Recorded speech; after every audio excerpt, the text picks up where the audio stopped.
everything you guys whisper back here, it's gonna get picked up. So if you say anything dumb, the world is gonna see it now, right? Look, there's gonna be like 10 views on this, and those 10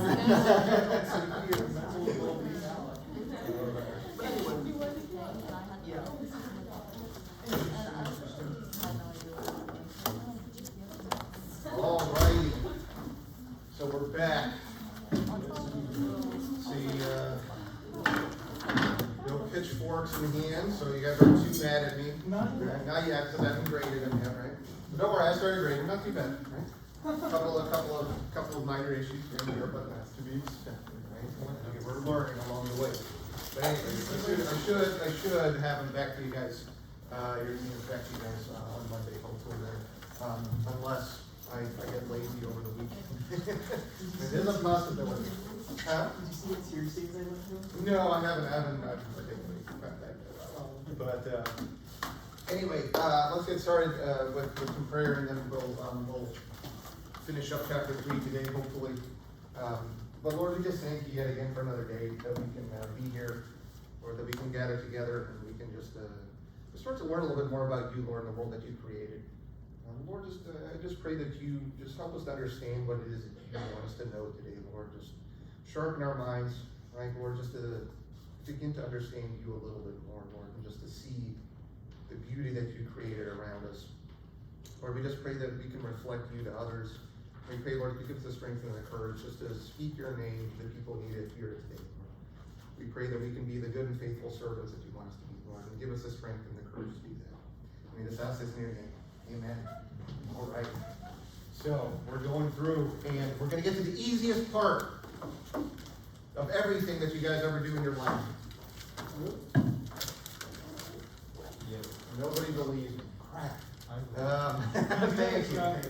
Right? I usually tell you guys, I'm trying to reverse psychology with you guys. Right? Because if I say something difficult, then you guys are, no, not more. Right? I'm about to teach you guys about how to make sandwiches, or make cakes, or make cupcakes, or make crepes, or anything that you guys do when you're in the kitchen and you guys are following a recipe, right? You mix a certain ratio of things together in the appropriate amount, and you get the servings that you want out of it, right? I don't know if you guys are like me, though. I follow directions and I end up making more than it says anyway. I don't quite, measure as maybe accurately as I should, right? I'll dump some of this together and we'll see how it comes out, right? But that's what we're going to talk about, right? Now, we give it this scary word of stoichiometry, and we're going to talk about limiting reagents and excess reagents, and we're going to have to use the M word a lot. Somebody always knows. Right, we're going to have to use math. Oh, the horror. Right, the horror. But all we're doing is relating the ratios of the different components that go together. That's it. That's all it is. Right? So we're going to talk about things like calcium carbonate or magnesium hydroxide. That doesn't matter. I don't care what that stuff is. I just care about the ratio of the things that are in there. All right? And one of those is going to get used up first, and then there's going to be some stuff that's left over. That's all we're trying to figure out. What gets used up first and what limits the reaction, what limits the cupcakes that we can make, right? If you guys are in the store, right, and before the pandemic happened, right, you guys stocked up on milk, so you got 18 gallons of milk, right? But only half a box of cereal. I don't care how much milk you have, right? You only got half a box of cereal. That's your limiting factor there, right? You guys get the point, right? Yes. So, anyway, I usually give you guys this example of cheese and bread, and I make hilarious jokes about having to pay off student loans and only affording cheese and bread, right? So, but you guys are forced to buy, the meal plans here, so I can't make those jokes around here. Anyway, but you guys get the point, right? If I set up a ratio of how much cheese and bread I need to make a sandwich, that's the recipe for you guys. Right? This is what we've been talking about so far, the balanced equation giving us those stoichiometric coefficients. Right? Yeah. Okay, those are the examples that we worked through last time. Right? And so we're just going to have to use those stoichiometric coefficients again. And we're gonna just figure out which one of these gets used up first, either the cheese or the bread, right? Depending on how much you bought from the store, okay? And so this is all we're setting up here, okay? Now all you guys gotta do is, instead of talking about cheese and bread, we're gonna fill in the specific compounds that we're dealing with. Got it? But all we're doing is using our stoichiometric ratios from our balanced equation to figure out how much of the product gets made, right? We're going to be checking how much of our product gets made. Now, where are the products in a chemical equation? They're always on the, right? The right-hand side for you guys, right? Okay? They're always where the arrow is pointing to. Now, I say that, and you guys are with me right now. You're like, yeah, that's true, that's true. And then on the exam, I say, which one's the limiting, how much of the product gets made, and you guys forget that. It's always on the right-hand side. Product's on the right-hand side, okay? So that already limits the answers that could potentially be, okay? So products on the right, and reagents on the left-hand side. But this is the math that we're going to be doing. Now, if you take a look in the book, or you look online, or the videos, or any of that kind of stuff, people have different ways of doing these types of problems, okay? Just like with most of everything that we encounter in here. Which way is the correct way? The way that works for us. The way that gets you to the right answer all the time, right? The way that you guys can understand, right? But there's always going to be something that's common in all these methods. And that is that we have to use the stoichiometric ratios here. You have to, there's no other way around it, okay? At least not that I've seen that's efficient or effective, okay? So we have to understand about these balanced equations, and we have to understand what those ratios mean and what they tell us. All right, so product method is one way. All we got to think about here is the reactant giving the smallest number of products, the least amount of product, okay? This is the way that I run through stuff, for what it's worth, which objectively makes it the best way, right? Because I do it that way. I'm kidding. All right. Early morning. It's a tough crowd. Okay? But this way tells me the least amount of product that gets made, and that's what I start to pay attention to. Is the math different for any of this kind of stuff here? Not really, right? Just how much I started with, the ratio, and then how much gets made from that. That's all these three different parts tell me. Okay? If I only make 7 sandwiches, what is my limiting reagent? It's not the sandwiches, it's the bread, right? This is my product. I make sandwiches from bread. Got it? So my limiting reagent is the stuff that makes the least amount of product. That's the second tricky point for this. I already told you guys 2 ways you're going to mess up on the exams. Well, not you guys, because you're listening to me, right? All those other students. Got it?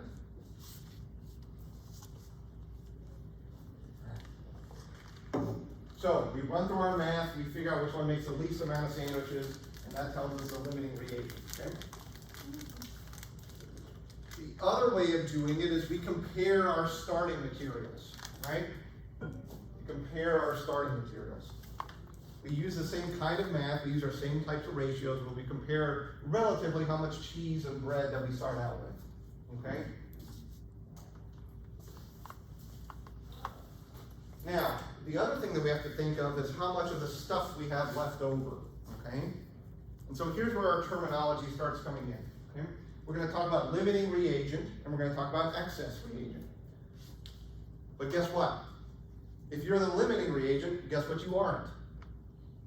The excess reagent. Got it? If you're the excess reagent, guess what you aren't? The limiting reagent, right? You can either only be one or the other. Make sense? Now, sometimes we can have multiple excess reagents, but guess what you will only ever have? One of our limiting reagents. Now, I'm lying to you guys as always, right? Because you guys already know it. If I was a jerk, okay, I might give you a problem with 2 limiting reagents, but it doesn't matter, okay? It would have to be a very, very, very specific example. Would the math change if I gave you 15 limiting reagents? No, it wouldn't. The math is always the same, right? All you got to do it is 15 times, and after time number 3, you're gonna say, screw this, right? Right? So the math never changes, it's just you have to analyze each part of it. You have to, okay? You can't just look at it and go, that's the limiting one, right? Unless everything is in a specific ratio, okay? We have to run through the math. Go through the math, do the math. Got it? All right. So let's see if we can start to put together these concepts into an actual problem, right? All right. So how much water will be produced by the combustion of hydrogen and oxygen, right? Got this shirt in a pocket in it. Nuts.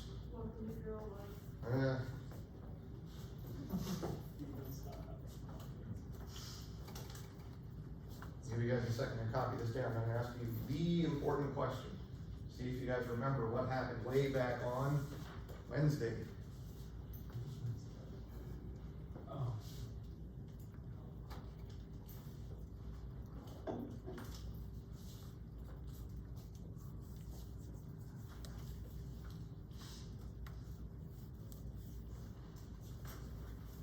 What important word is not in this question that I said, pay attention to this flagged word? Yeah. Excess. Got it? So now, within the context that we've just introduced, whenever you see the word excess, what am I defining for you guys? Well, I'm defining the excess reagent. If you're not the excess reagent, guess what you are? You guys got it? You see why you guys are going to enjoy these types of problems that I say, here's the excess reagent? It makes it easier, right? But do we know which one's the excess or the limiting here? Oxygen. We have no idea. We don't know. You can't just look at this. So what do we have to do? What's the first step that we need to do when we're solving this type of problem? We need to find a chemical equation, right, or chemical reaction. Did I give you guys a reaction here? I did, but it's verbal, right? So if you probably translate that into something that looks a little bit more chemistry-like. So I tell you guys the combustion of hydrogen, so H2, right, plus O2 goes to make H2O. Good?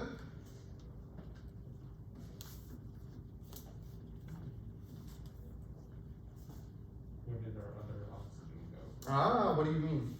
I mean, we have 2 oxygen on one side and 1 on the other. So it's not balanced. We might have to balance an equation, right? So see what you guys come up with.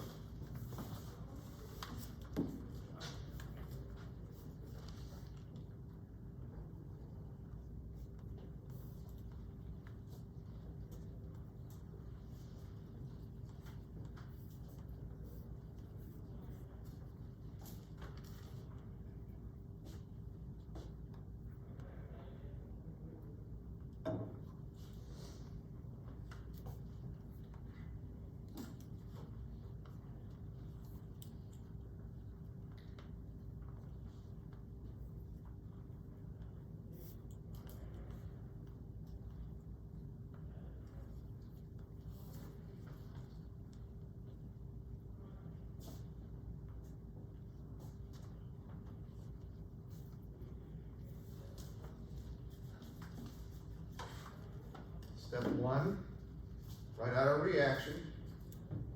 Step 2,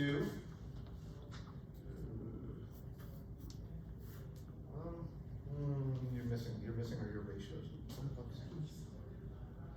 Yeah, you're kind of, hang on, yeah, you're close, you're one, right? Step 1, our chemical reaction. Step 2, make sure it's balanced. What do the numbers in red tell us? The stoichiometry, right? The ratio. That's all it is. What do we use these for? We use them to compare moles of whatever is in our reaction. Got it? That's how we compare our apples to oranges, our hydrogen to oxygen, our hydrogen to water, our oxygen to water. Okay?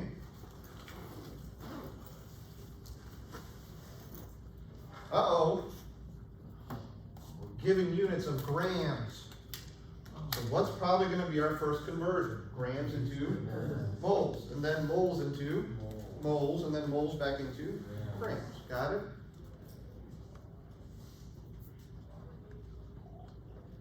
So our plan of attack here is to convert grams into moles, compare moles of starting material into moles of product, and then back into grams. The GMMG, right? Grams, moles, grams. For the umpteenth time, just to drive it home, how do we convert grams of something into moles of something? What do we need? Periodic table. Right? We need our formula weight, our molecular weight, our atomic weights, any of that kind of stuff. How do we compare moles to moles? What do we need for that? No, ratio. Our ratios are stoichiometry. You guys got it? Do we have our periodic tables? Yep. Do we have our stoichiometry? Yep. Are we ready to do all the math here? No. Well, not mentally, right? But we do have the information, maybe, right? All right, so see what you guys come up with. Start to convert grams into moles, and all that kind of stuff. Does it matter which one you start with, hydrogen or oxygen? Right? Not gonna make a difference.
Is there a problem if I use it like just two for the H2 max?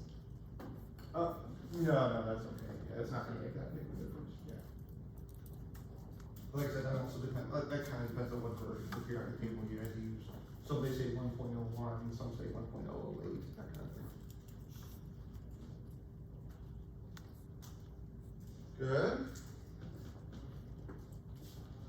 Right, grams into moles into moles, right, and we're in moles of water.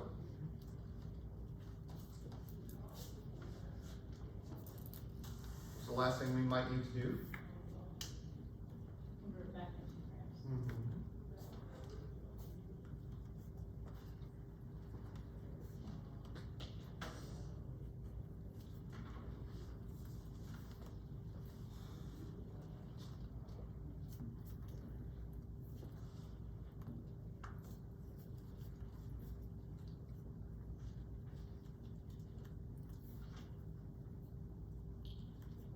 What's our limiting reagent? How do you know? It's less than that. It makes the least amount of our product, right? Least amount of sandwiches here comes from the limiting reagent.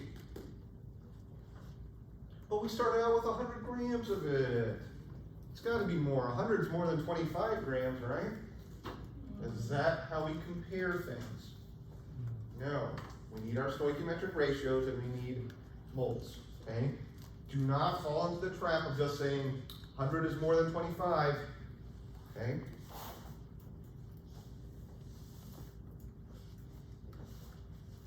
Guys feel comfortable with this math? Just gram to mole conversions and mole to mole ratios, okay? Mhm.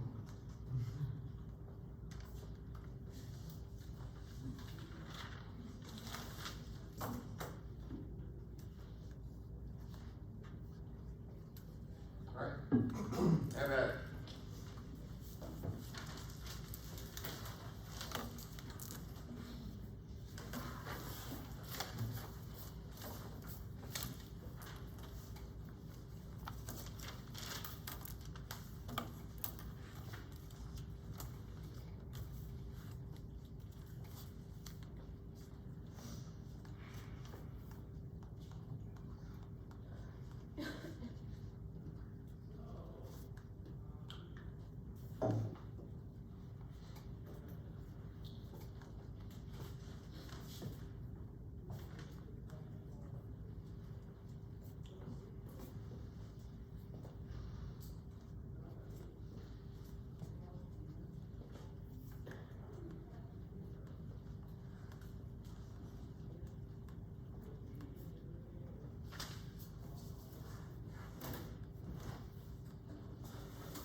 You gotta do this for grad school, come on.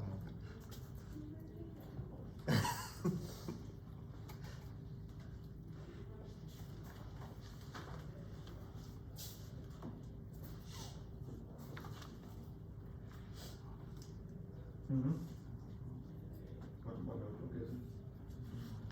Oh, it's a brand new one, so no mistakes in there yet, right? Perfect, let's keep that.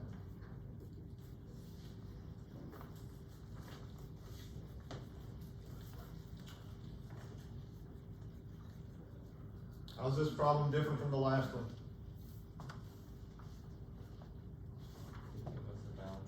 I already gave you the equation that's balanced, right? Aren't I a nice guy? How's the math gonna be different? It isn't. How's the concept gonna be different? It isn't, right?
somebody, for some reason I didn't write down my answer for the last one there, so somebody fill in the blank for me, please, when you guys get to it. For the magnesium there. Blue.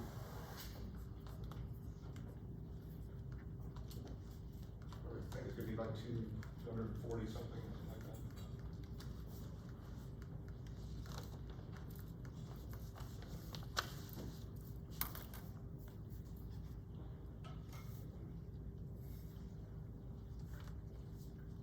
Not making that off either. Doing quick math in my head. Doesn't work too well.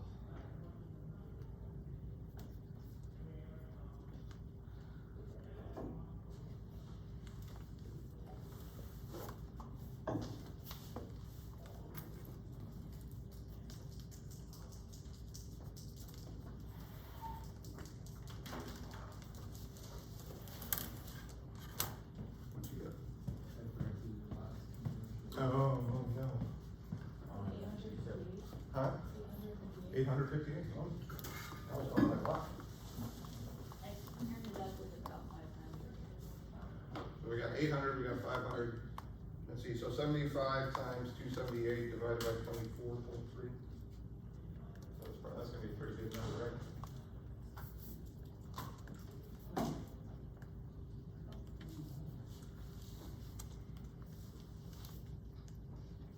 How did you get 41? Yeah, let me see. Let me see if get your math on it. So 72 times that, oh, not 253. Oh, yeah. Yeah, that's for iodine there, so yeah, that's that issue. 800 sounds a little there. Yeah, basically. Okay, good. That is reasonable. What did you say? I'm sorry. 858. 858. Okay. Okay. So which one's bigger, 82 or 858? Which one's our limiting reagent? That's what the real question comes down to, right? Our iodine, right? Our I2. So the question was, what mass of magnesium iodide, or is it magnesium 2 iodide? I'm new at this. Which one is it? MgI2. Or would just be magnesium because it's not very Right? So not a variant metal. It's always going to have a +2 charge, so just magnesium iodide. So what mass of magnesium iodide is made by the reaction of iodine and magnesium? 82.2 grams. Right? The magnesium, the iodine is completely consumed. Right? There's no more iodine left at the end of this reaction. Grams to moles, moles to moles, moles back into grams. Yeah, what's up? On the last step of I2, where did you get 278.2 grams? This is the formula weight of magnesium iodide. So 2 iodines plus 1 magnesium, add those up. Good? Or we demand more. Yes. I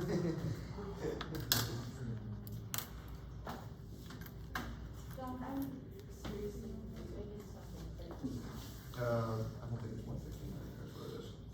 Your number, this is incorrect. Not 151 there. Double check your math on that. Because if you think about it, if we're saying that this I2 is 253, then MgI2's got to be bigger than 253, right? Your mass for I2 is 253, right? But this is MgI2, so it's got to be bigger than that, yeah. This looks like you just forgot to add another iodine in there, that's what it was. Yep.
different about this problem?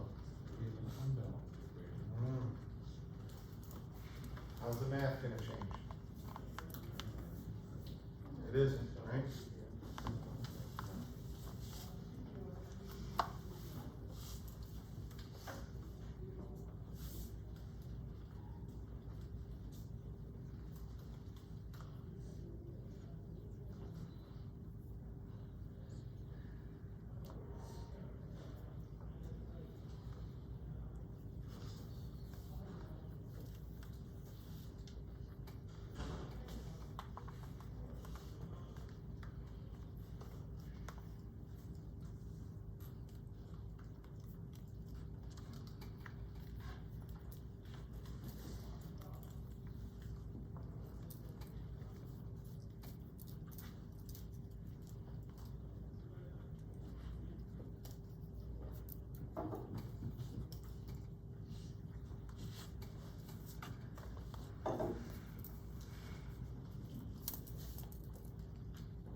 Go ahead.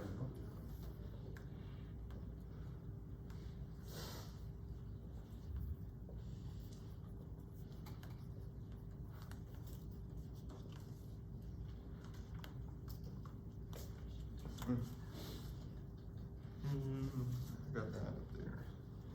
So let's see, this is 4 oxygens here, and then here you'd have 2 and 3, so that'd be 5. Right, so that'd be off a little bit still. Yeah, but that's the balancing that I got. Yeah, that's one of those things that's just, you know, you make a guess and then you have to go back and check it, right? You know, that kind of thing.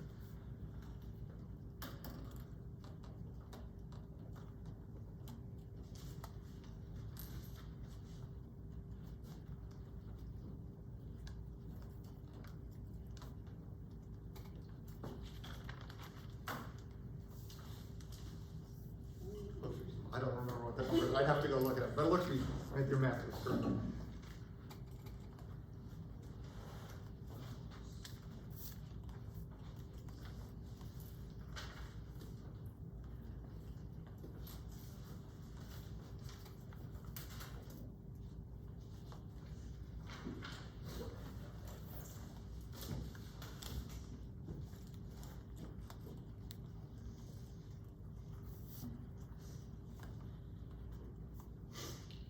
Let me draw your guys' attention back for just a minute.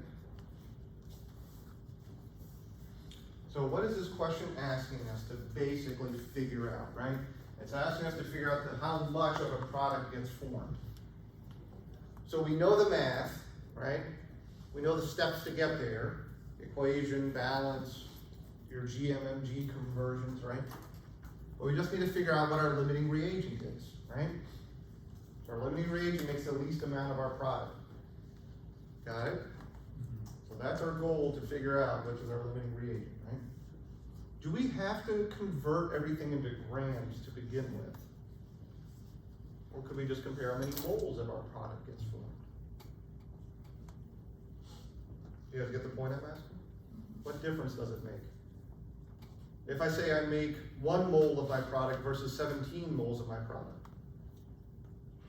one of these has to be less, right? So if you guys are trying to rationalize or figure out or think about each step in there, right? That's another kind of piece to the puzzle, okay? So let me show you guys what I mean here.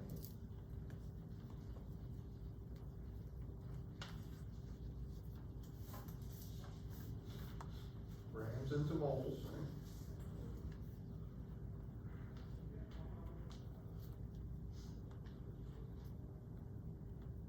Moles into moles.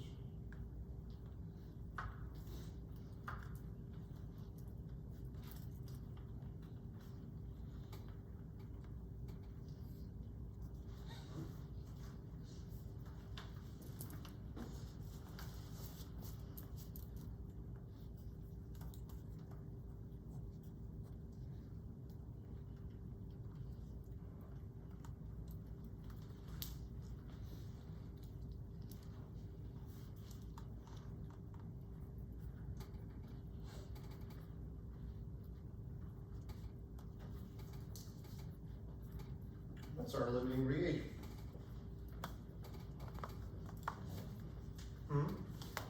The oxygen, right? Because it makes the least amount of my product, right? You guys with me on that one?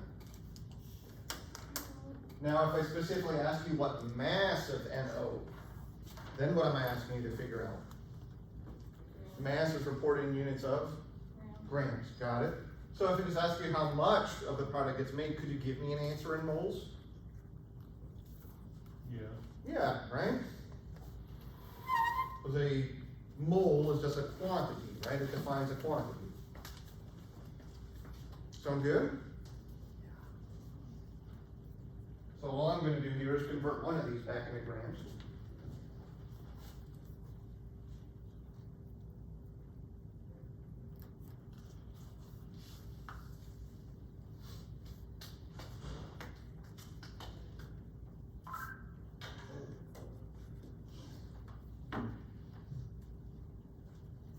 Looks like we make about 576 grams. Not too bad, right? Equation, balance, math it up. Grams to moles, moles to moles, moles back in inches. Easy peasy, isn't it?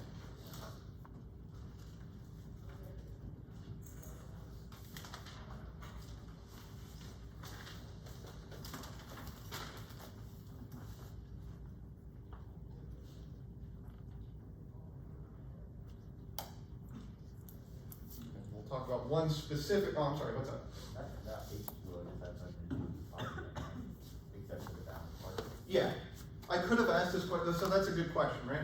So the question was asked, what does the water have to do with anything in here? Well, for the way the question's asked, it's only used as part of the balancing, right? I could have asked this exact same question in a manner of, if that many grams of ammonia are mixed with that many grams of oxygen, what mass of NO, nitrogen monoxide, right, and H2O get formed? And then you'd have to calculate it for both of them, okay? They're both products, so it doesn't matter which one of those I ask about. It's all handled the same way, okay? It doesn't mean that water isn't formed in this reaction, we just don't care about it in terms of the mathematics. All right. You guys feel pretty comfortable with these? Guess what you're gonna have to do tomorrow? Well, probably try one of these on your own, right? After the chemistry juices have soaked in. See if you guys can remember the steps to go through this stuff, right? You think one of these is probably gonna show up on the next quiz? Probably. Do you think it's one of these gonna show up on the next exam? Probably. So let's talk real quickly about one particularly useful application for this, and that's the idea of percent yield. Okay. So percent yield is just something that we report when we do a reaction, when we invent a new reaction, these kind of things. All right. So percent yield just tells us how good we are as compared to reality. All right.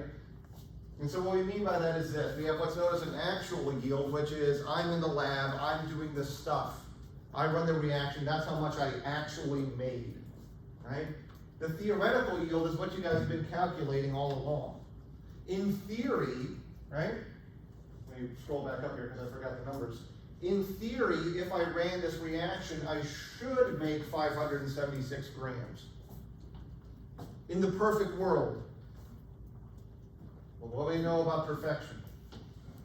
Really only one example ever known, right? Right? Guys got it? When this is run in actual world, it's never going to make that much. So we have to compare just how much we actually did make versus how much we should have made. Those are the two parts. So if you guys see the keyword theoretical yield, it's the same thing as going through and figuring out your limiting reagent and all that kind of stuff. The math is not going to change. All I'm doing is changing the terminology, really, okay? So don't get tripped up by that.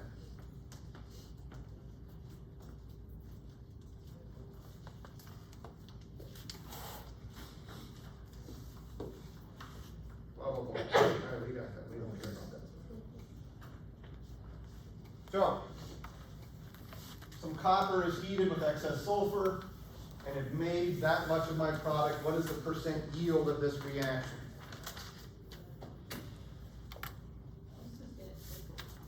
Nope. To calculate percent yield, I need two things. What are they? My actual and my theoretical. Do I give you information about actual? Yes. Yes, I tell you I made that much of it. How do I figure out my theoretical yield? We have to do this random conversion that's called a gram to mole, a mole to mole, and a mole back into gram. You guys got it? Well, I know. I was blown away also, right? But you'll notice I gave you guys something to be excited about. What is it? I gave you guys the word excess. So you guys already know what the limiting reagent is. Right? Because the excess reagent is sulfur. So what's the limiting reagent? The copper. So what do you have to do? Just grams in the moles, moles in the moles, moles back in the grams. Yeah, because all we care about is the limiting reagent. The limiting reagent dictates our theoretical yield, right? Life is easy.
Anything different about this math?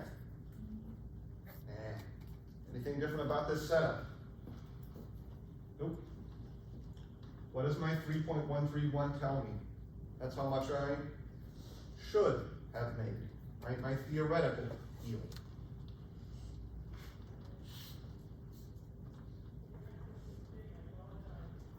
So my theoretical yield, right?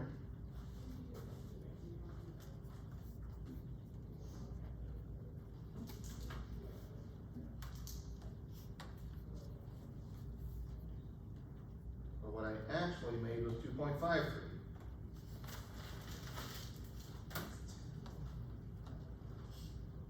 About 80% yield.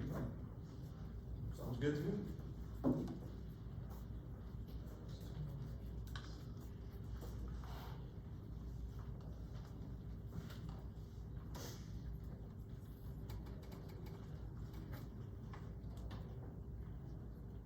So it's practical divided by two?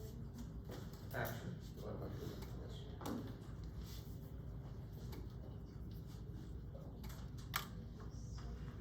Got it?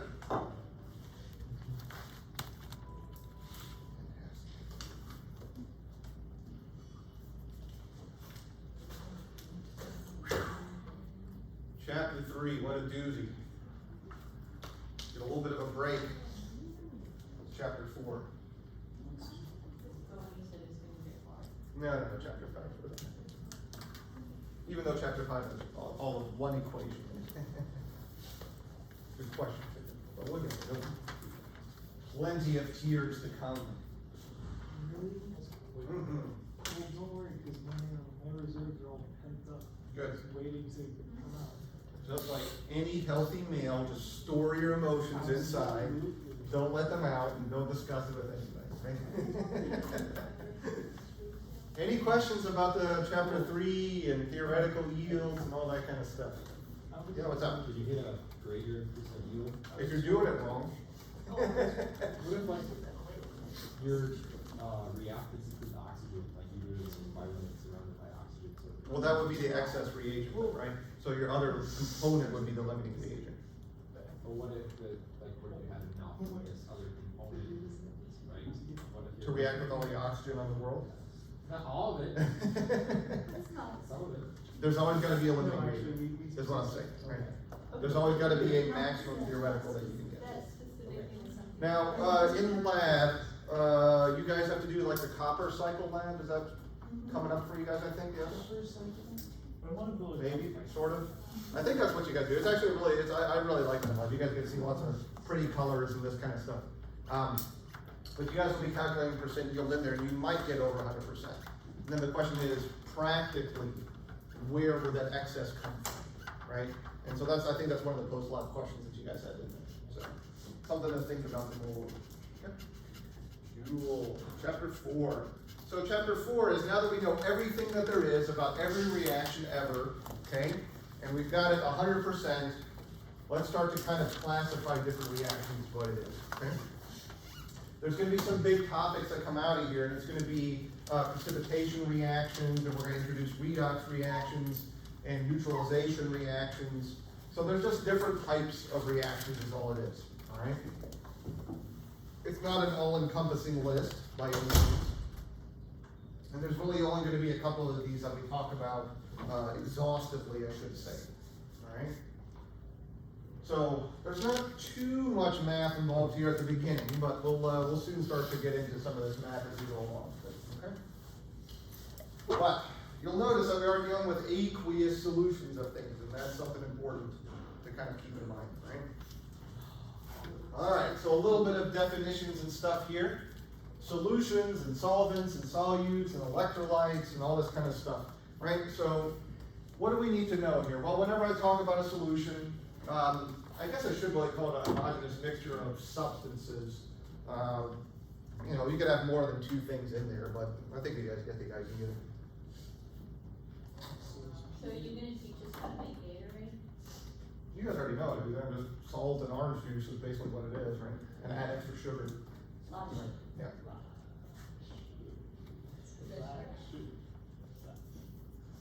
Now, we're gonna learn a little bit of how to calculate how much of a solution we have in terms of how much of the stuff is dissolved into it, right? So we'll learn how to do that math. Solvent is the substance present in the higher quantity. Now, that's gonna be extremely important to us. Not as much right now, but especially when we get into Gen Chem 2, we're gonna learn about equilibrium, constants, and all this kind of stuff, and we're gonna have to pay attention to really what the solvent is, right? Solute is the thing that's dissolved. You'll see the term electrolyte, it just means a solution containing ions. It doesn't tell us about what ions they are. And again, we'll learn a little bit more about this in the second semester when we talk about colligative properties and the effects that ions have in solution, right?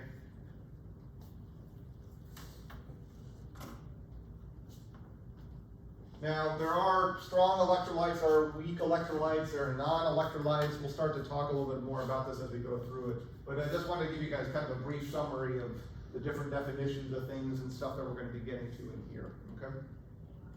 So just a little bit of terminology then. All right, so with respect to ionic compounds and solubility and all this kind of stuff, not all compounds are going to dissolve into water. Now, I can tell because you guys didn't fall out of your chairs in shock that you guys already knew this, right? What was it, about 10 years ago now? When was the oil spill during the Gulf? Oh, that was in 2008 8 or maybe? I thought it was in 7. 7, something like that. Anyway, you guys remember the big oil spill out in the Gulf, right? I don't probably need to tell you that the oil floats on top and all this kind of stuff, and then they talked about that to put a dispersant in there to dissolve it into the oil, dissolve the oil into the water, right? Oil and water don't mix, right? So they're not soluble in each other. And so we'll talk about why that is in chapter 7, I believe is what it is, right? But the point is solubility is going to vary. Now, we're going to talk about how to predict whether something is going to be soluble in water or not. But here's something important. when we put an ionic compound into water. What's an ionic compound? Something made of ions? More specifically. There's a charge to it. More specific, or less specifically now. What I'm asking you, like, remember the naming rules. We have what? They're either covalent or ionic. It's a non-metal and a metal, right? They're two charged species, a cation and anion, right? So with respect to an ionic compound, which we sometimes refer to as salts, okay? When you put them into water, the ions dissociate, okay? They're gonna be kind of pulled apart from each other. The cation gets pulled away, the anion gets pulled away and surrounded by the water molecules. Okay? Why? Because that's how life works. A good question, and it's the same, I'm gonna give you the same answer that when you ask me about why do colors form, that kind of thing. Ask me in about 3 years. I'll be happy to break it apart for you at that time. Okay? So, molecular compounds, on the other hand, they're gonna stay together. We're not gonna pull those apart. Okay? So things like sugar, right? That's just made of carbon, hydrogen, and oxygen. Those are covalent compounds. We put them into water. When you dissolve sugar, it stays as individual sugar molecules. Oh, you guys already knew that, right? Have you guys ever eaten a spoonful of sugar? Makes medicine. Does it taste the same as if you dissolve that sugar into water? Well, yeah, right? So there's nothing changing. We're just putting it into water, right? There's not a reaction that happens. It's one of these misconceptions, like, oh, I dissolved something into water, it changes it. No, just solvates it, okay? Doesn't change it. Like, when you eat raw sugar, just like out of the bag, it feels like it burns, but like when you drink it with water, it's really sweet. Oh, if you put it It out. burns? Okay. When you run, it feels like fire ants almost. No? I'll take your word for it, I mean, everyone, Do cinnamon? what's that? Yes, there's sugar in cinnamon, so we need something stuff. I'm not like you, I'm not allergic to cinnamon. Good question, the answer is it depends. Okay. There's that actually is one of these potentially contentious questions, Okay. right? Because a covalent compound, you don't do anything to it to dissolve it, right? By ionic, you actually pull the ions apart. So we could call that almost a chemical change there too, right? But it's actually, I would say, a more complex question than it seems on the surface, right? So Dr. H, Yep. if the salt molecules are separating, then how do they retain their property, like tasting like salt? That's because it's the individual components that are kind of giving it it's not them together, it's individual parts of it anyway. So if you think about it, when you eat salt, right, it gets broken apart with the saliva in your mouth anyway, right? So it's the receptors in there that give it the taste. It doesn't sense sodium chloride, it senses chloride or sodium, right, that kind of idea there. Okay. So wait, our senses of like taste and smell are based on essentially individual elements? They're more based off of individual structures, I would say. There's these things called functional, well, yes. Let's leave it at yes for right now. A good question again, right? A very good question. Although we're getting into the realm of biology and I'm being recorded and I don't want people online to know how dumb I am at that. So, so I'm gonna say something dumb, right? But my understanding is it's more related to certain classes of compounds rather than the individual parts of it, so to speak, either, right? So like, certain columns here on the periodic table are gonna have different flavors essentially? It depends on what they're with, but sure. I want to eat a sodium. Yeah, I would. Anyway. Like, Some specific reactions for us to know, terminology here. So when two or more components come together to form no, a new compound, right? This is gonna give I'm gonna give this the weird name of a combination reaction. I don't know, like magnesium. I Okay. don't know. So when I combine things to make a new product. I don't know. It tastes horrible, man. Does it though? Because let's keep the cheddar down for a second.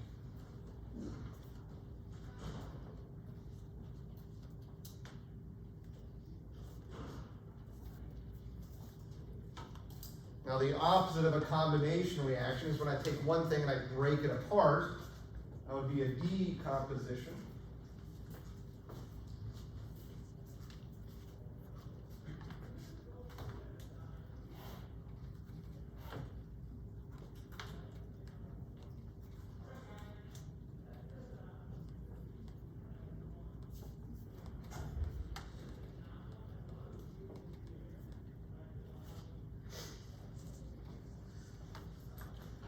Here, what I end up doing is just swapping one part in for another. So we call this a displacement.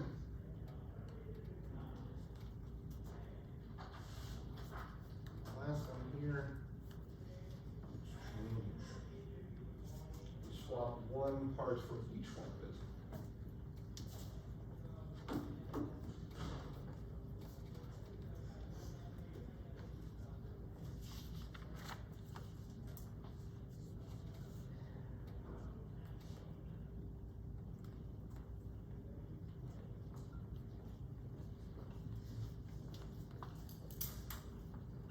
So there we go. Now we've classified every reaction that exists, okay? No, of course not, right? But these are the ones that we're gonna spend some time with, and we're gonna add a little bit to the list as we go through, but I have to introduce some topics to you guys first, okay? But we're gonna spend a lot of time actually with the exchange reactions there at the bottom. We're gonna talk about something called precipitation reactions, and that's essentially the same as an exchange reaction. So if you want to add precipitation reaction there, that's kind of the idea of those. However, not every exchange is a precipitation. They might also be called metathesis reactions, and that sounds really good to impress your friends, right? But it's all kind of just referring to the same thing. We're swapping two components here. Okay?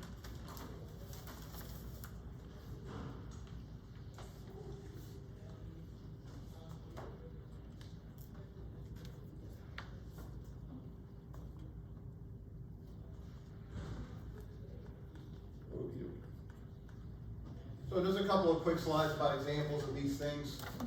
Good practice to go through and name the compounds, make sure they're balanced, practice of balancing, this kind of thing here, right?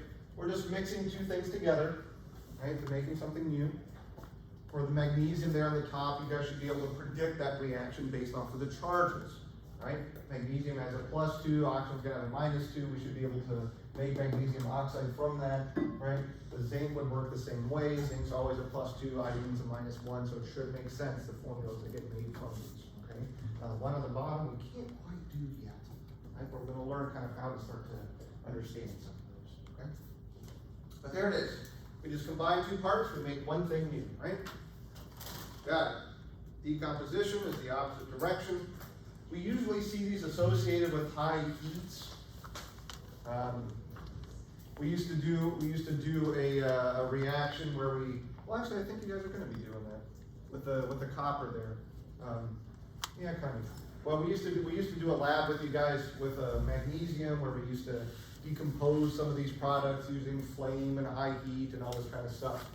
So I think we dropped that one for the moment, but anyway, high heat is usually associated with these, although occasionally there's other components to it, like our good old buddy nitroglycerin. You guys have watched like some of these old movies and stuff, you know, they move a barrel of nitroglycerin and it explodes by shock and all this kind of stuff.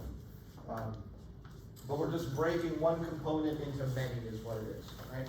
That's kind of an indication of what's going on here.